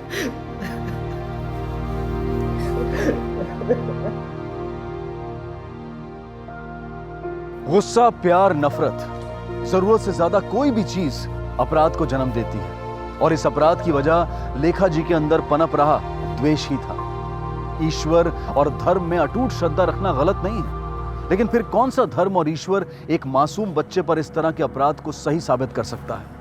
तब कहां जाता है भगवान का डर? धर्म के नाम पर हम कब तक ऐसी क्रूरता करते रहेंगे? कब अंधविश्वास के खिलाफ हमारी आंखें खुलेंगी और हम अपने बच्चों के लिए एक सुरक्षित दुनिया बना पाएंगे? इन सारे सवालों का जवाब हमें आज नहीं तो कल अपने आप को, अपने बच्चों को और अपने भगवान को देना होगा। इसी विचार के साथ अब मैं अनूप सोनी आपसे विदा लेता हूं। फिर मुलाकात होगी अगले एपिसोड में एक और चौंका देने वाले केस के साथ। तब तक अपना और अपने परिवार का ख्याल रखें और देखते रहें क्राइम पेट्रोल डायल 100। सबक एक को सीख हम सबको। जय हिंद।